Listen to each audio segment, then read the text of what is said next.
અહીંયા બેઠો હતો અને સંતોના આશીર્વાદ અહીંયા જ મોટા થયા અને ગુંગેવા અહીંયા જ રખડતા બધું કર્યું.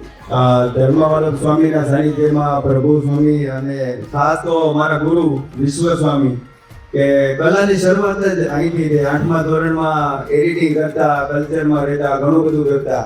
આ સ્ટેજમાં કેટલા ડાન્સ કર્યા છે, નીચે કેટલું બધું કારણ કે નીચેના સ્ટેજમાં ડાન્સ કર્યા છે, છાત્રાલયમાં બહુ બધી સેવાઓ કરી.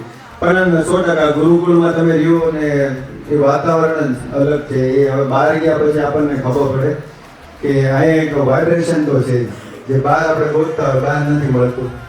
ભાઈ અહીંથી જ શીખાય. તો નાના હતા નીલકંઠ હોળીનો રોલ કરતા, ઘનશ્યામ મહારાજ બનતા, નાના નાના ડાન્સ કરતા, નૃત્ય કરતા, પછી ડ્રામા કરતા, એન્યુઅલ ફંક્શન હોય એમાં ઘણું બધું કર્યું. પછી ધીમે ધીમે ધીમે કળા ખબર પડી કે આપણામાં કળા છે. એ કળા ધીમે ધીમે આગળ વધી. 10 વર્ષથી ફિલ્મ ઇન્ડસ્ટ્રીમાં આપણે રાઇટિંગ ડિપાર્ટમેન્ટમાં એમાં કામ કરતા હોય આપણે. છોડ છે એણે મને માયા લગાડી